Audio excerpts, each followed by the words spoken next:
I'm going to be ranking classes in the game according to how impressive I personally believe that class is playing in solo. Where are we going next, guys? We're getting down to it now, right? Mosquito Rogue. Where are we going with Mosquito Rogue, guys?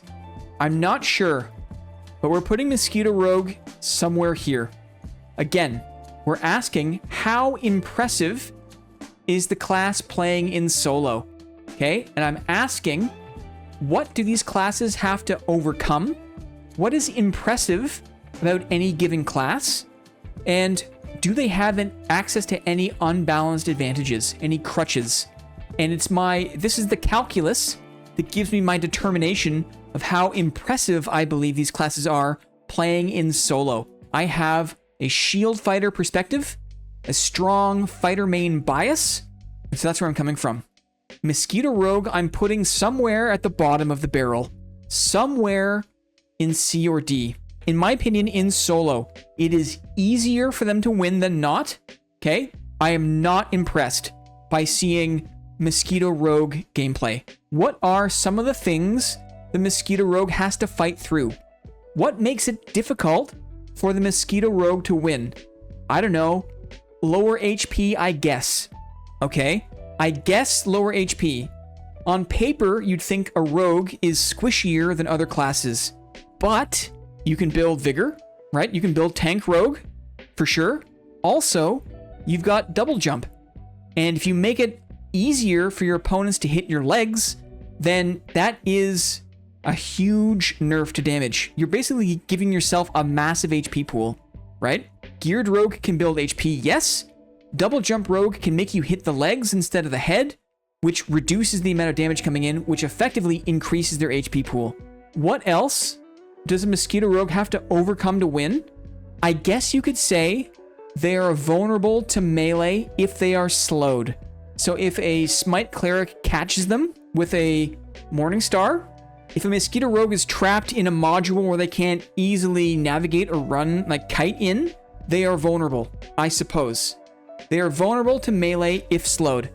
So these are the things that make it harder for this class to win.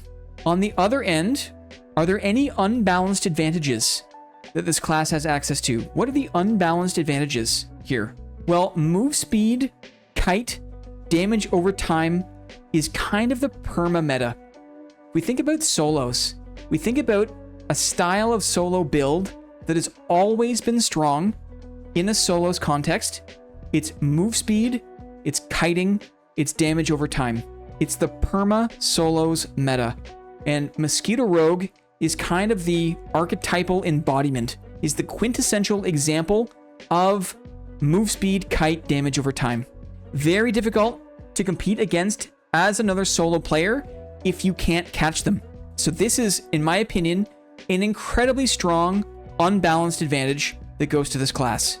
What else? What's another crutch or unbalanced advantage? This is a big one. This is kind of my pet peeve right now. Double jump for rogues. Allow them to get to spots in the map that other melee classes can't access. If a Mosquito Rogue can double jump to a spot that another class can't access, that rogue effectively has invulnerability from other melee damage. And that's bullshit. That's a horrendous blind spot. It's a terrible part of the game design. To allow one class the ability to access a part of the map that other melee classes can't get to, it makes them invulnerable. They are not at risk from melee damage. They can retreat to those spots to reload. They can retreat to those spots to heal and reset. Because there's nothing you can do as another... If you're a Smite Cleric and a rogue is in one of those modules, what can you do other than throw one drum, right? It's a get out of jail free card, just like Phantomize. Crosshairs, how are you? It is in ways, it is worse than Phantomize, I believe, because there's no cooldown, and there are so many of these modules, right? A big part of the issue with Dark and Darker, as the game, as early access kind of matures into its third, fourth year of being in existence, right? The fact that the maps have not been really tuned up, right? The maps are solved, and there are so many modules in the game that have these spots that can be abused by Mosquito Rogues for them to get on a rooftop, on a wall, on a fence, up somewhere in the rafters where other classes can't touch them, okay? It's worse than phantomize because there's no cooldown. There's no moment of vulnerability. If the rogue just stays in those modules, the rogue always has access to that invulnerability, and it's horrible, right? It's tremendously unfair. It's tremendously unfun. And the fact that it's persisted, I'm thankful that it didn't catch on earlier. It's always been kind of an issue, but I think now it's really hitting its stride as that portion of the player base that are always looking for that next kind of meta class kind of settle again on Rogue, and double jump Rogue in particular.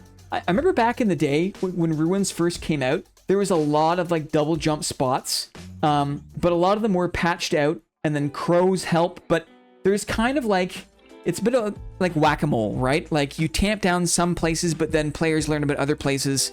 Phantomize sucks, but double jump is much worse. You can chase Phantomize. Well said. Well said.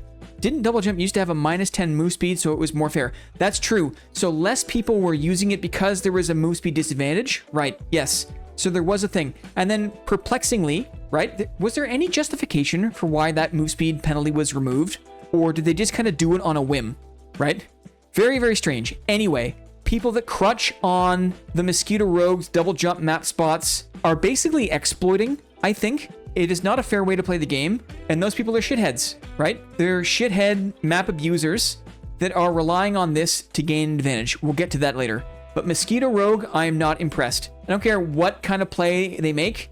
It is so easy to win as a Mosquito Rogue or to retreat to safety. It is so easy to not die. It's so easy to break the game that I have no respect. The only reason it's not firmly in D tier is because there's lower HP, I guess, right? Like I don't know. I, for some reason, have not developed the same degree of loathing for this class as others, so I was kind of like on the fence of where to put this. Anyway, moving on.